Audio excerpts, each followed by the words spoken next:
এই ছোট লোকের বাচ্চা, তুই কি করে ভাবলি তোর হাতে দেয়া আখের রস আমরা খাবো?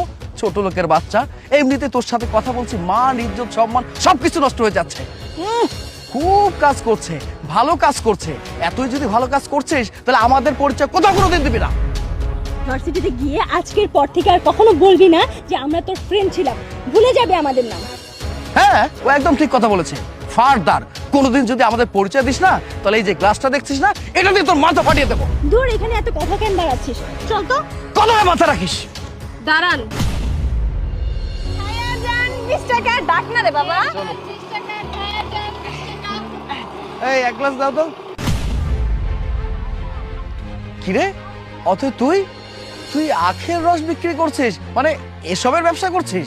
ছি ছি ছি ছি, তুই না আমাদের ভার্সিটি ফ্রেন্ড, আর তুই এখানে কি না আখের রস বিক্রি করে বেড়াচ্ছিস? কেন রে, আমি কি চুরি করতেছি নাকি ডাকাতি করতেছি নাকি রাস্তায় দাঁড়ায় দাঁড়ায় ভিক্ষা করতেছি? আমি কাজ করে খাইতেছি, এতে আবার কিসের সমস্যা?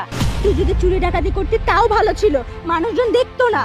কিন্তু তুই যেটা করে বেড়াচ্ছিস না, মানুষের কাছে হাসি পাত্র হবো আমরা তোকে যদি আমাদের ফ্রেন্ড বলে দাবি করি। ছি ছি ছি ছি, আমার ভাবতে লজ্জা লাগছে যে ওর মতো একটা মেয়ে আমাদের ফ্রেন্ড, তা আবার ভার্সিটির ফ্রেন্ড। আচ্ছা, এখন যদি আমাদের বন্ধু বান্ধবরা কোনোভাবে জানতে পারে এই আখের রস